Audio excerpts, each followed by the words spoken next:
Night walks the streets in a black velvet gown, casting peace and happiness over a quaint little town. Tiptoeing in each tiny door, her hand is magic, her spell is sure. Night walks the streets in a black velvet gown. This is the first poem I ever wrote. I was about 6 years old when I wrote it. And I remember I looked up into a very dark, pitch black room, and I heard this poem recited to me. That's how I encounter poems. My name is Elizabeth Martina Bishop. I write poems, novels, plays, monologues. I've written over 70 books. The wedding will not take place. That's my favorite. And the reason for that was because when I watched my daughter prepare her trousseau, I began thinking, how would her trousseau differ from someone from Afghanistan who might be on horseback and taken across the desert and asking permission from her father, but he was blind, so he couldn't really see the groom. And then I really took all the knowledge I had of that culture, and I read 129 books on that culture, and then contrasted it with the culture of plenty. It was exciting for me to write, and one of the other things about it that was exciting was Roger. Now Roger was a cohort, a colleague in Bowling Green State University, where I was a professor of, guess what? Ethnic studies. It would have to be cultures. And Roger announced one day that he had been knighted by some invisible orders of spirits, and that he was now going to anoint everyone in the university so they could see God. Then he jumped off the roof of the house where he lived. He was my editor. And in the beginning of the book, I dedicate the book to him as an invocation to Roger and his life, and his children, his wife, and I wove him into the text of the book. So I think that has something to do with it. I think what inspires me to write is the joy of being here with you, with people, and meeting people, and it's like an extended conversation with people. I lived in Ireland for 14 years, that I was teaching in a prefab building, and the course was not very interesting. It was perhaps in civics or economics or mathematics that they had to pass for their vocational training. And as I was standing teaching in the building, one of the young lads took apart the prefab. So by the end of the class, I was standing in an open field. So I just mentioned to the principal that I thought it was unusual. And he said, I will speak to his sister about it in the pub next Thursday. And ever after that time, whenever I saw Vincent in town, he said, hello, miss, you remember me? I'm the one that took you apart.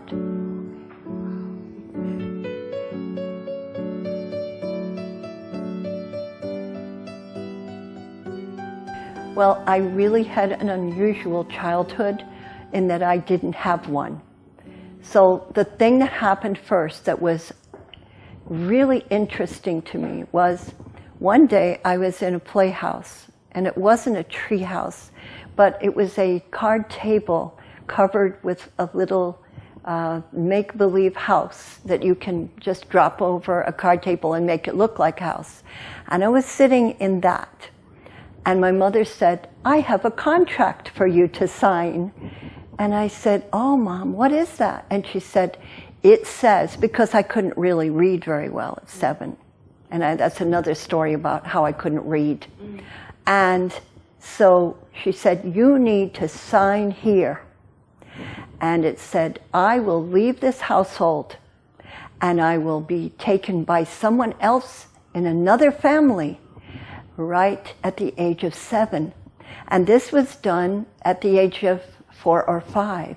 So I knew that I wasn't going to be staying in that childhood home very long.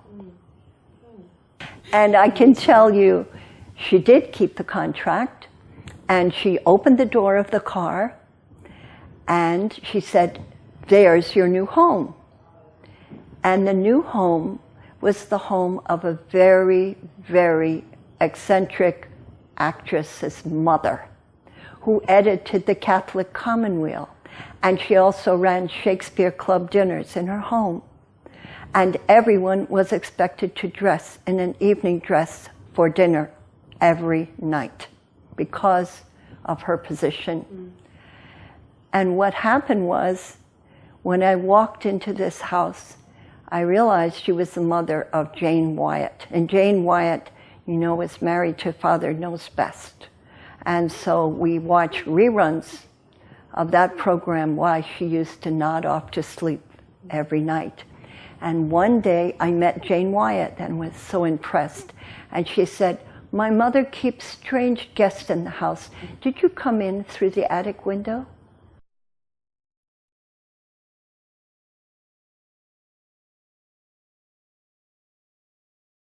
I got in terrible trouble with Jane Wyatt's mother because I wrote in the school magazine called The Wheel a little story about her pet poodle named Beaumont, after Lord Beaumont.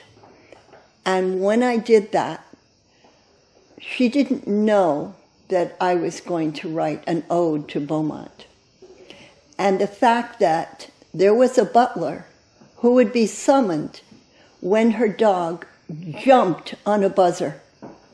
So her, at these very formal meals with dressing gowns dressed to the nines, would be featuring this little dog, it's a toy poodle, jumping on a buzzer to summon a butler. So I wrote this all up for the little newspaper in school.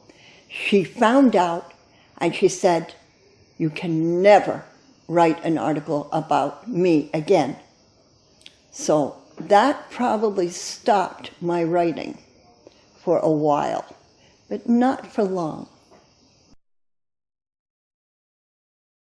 This is called Rosemary for Remembrance, and it has the feeling, for me, this poem, that every poem that you write is really about that extended art of conversation that we were talking about.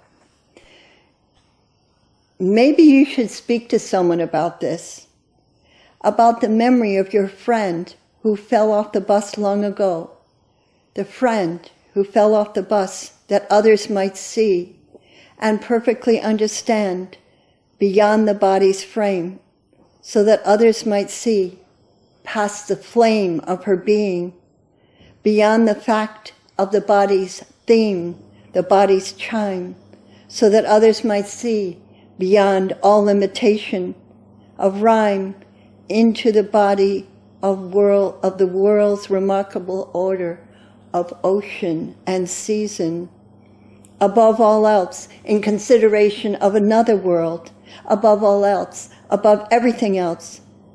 Maybe you should speak to someone about this because of the world's shattered ceiling, about the fact the hospital staff told her, one step at a time, 10 years ago, when she fell off a bus and she was going blind, when you were going blind for what seemed an eternity, when you were going blind, when the kindness of ghost-ridden music had fled from beneath your body's roost, when the light of the world spooled within memory's floor, swam out from under your leather shoes. Maybe you should speak to someone about this, about the doctored chronicles of fire contained in the story, about the woman who goes on feeding swans every day, charting a course for her unspeakable life. Thou whom I do not know, because of whose I am, cradled by an incredible medicine bundle, a lovely flower growing among impossible sparks.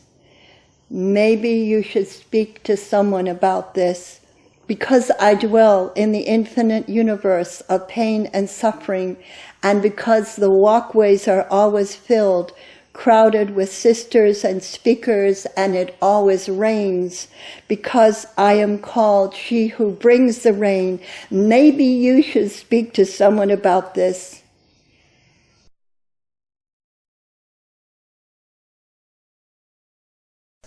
I have to tell you about my early experiences in school, and this is a whopper.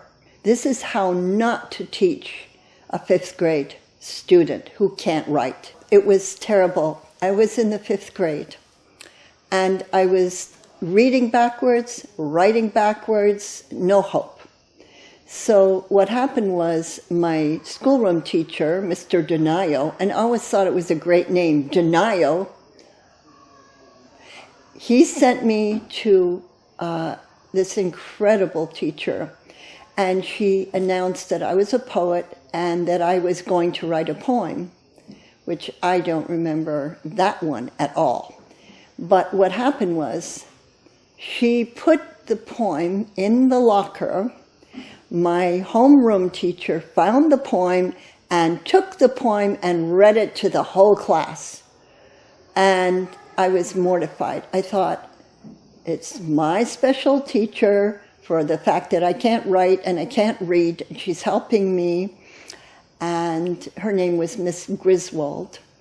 And this is a betrayal, because he stood up in front of the whole class and said, do you know we have a class poet? And I was just horrified. But the funny thing is today I don't remember what the poem was. I felt so humiliated because I couldn't read and I couldn't write. Each morning she sets about combing the long strands of my hair. That's Anna. I am sick with longing. I cannot stop my body from shaking. The murmuring of birds has been silenced. Everyone here lives behind museum glass. I cannot stop shaking. I have the sense that everything is too late in my life, that all that remains of my life is not here. Leaping up in my hands, the little veins of little or no account. Almshouses are filled with vagrants. Watercolors have an appeal for the masses who are astonished by sudden flashes of color. I know, but what are they looking for? What are they looking at? How can I lose my soul? I never found a home in which to house my spirit. For the past 3 years, I have lived behind locked doors, no open doors, doors locked tighter than fists that can hold a knife. But sometimes I think of spring. Under plum trees, you can die in spring, and no one will remark on it. No one will notice. The workhouse. Every day we do art. We do art and we make amazing masks from Africa. The blood of diaspora performs creation's mask. Do you know that? Anna may not know that. Everything is filled with blood. Without space, there is no time at all. What's listening? Who's listening? What's happening? Listen closely. Listen. Anna, you know Anna? She is reciting Crossing the Bar. It's by Alfred Lord Tennyson. Why? Why is she doing this? She really can't heal anyone, you know. At least that's what she says. Perhaps she knows. My mother believes in God. Truly, she is not ashamed. She always did. She always believed in God. My father, he never did. Anna combs the knots from my hair. She always did that, too.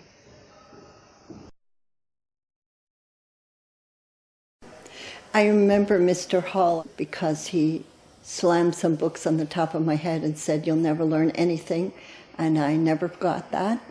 Because I couldn't write. I had tremendous trouble with reading and writing, but then I learned that it was a mode of expression that was effortless after a while, even though it had been so difficult in the beginning because I was reading backwards and everything. Yeah. So that's part of the advice is, yes, I think it can save the life of someone like me who couldn't read and write. You know, the teachers were saying this is hopeless, and then I just kind of realized something that was fun. But then I had some wonderful teachers in the art of poetry, like Muriel Rukeyser and Emery Baraka and Anne Waldman, and the poets that I've known through my life have influenced me, like Jan Beatty. She's a very inspiring woman, very, very inspiring, because I think she takes people that might not have any confidence and give them confidence to be able to write.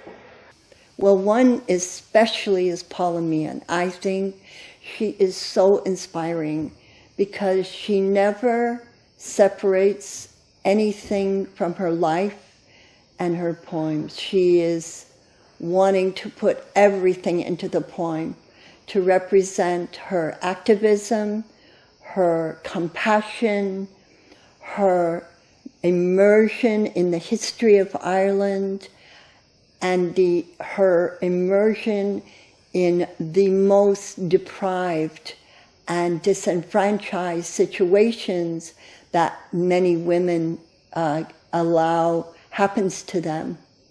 And she is amazing of inspiration for me because Gary Snyder was somebody she studied with.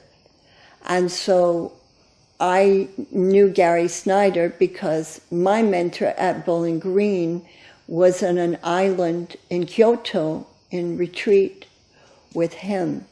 So there was this lineage in the sense of knowing that I experienced in meeting her. So she's inspiring in every way as a poet and person when the two meet in She Walks Her Talk.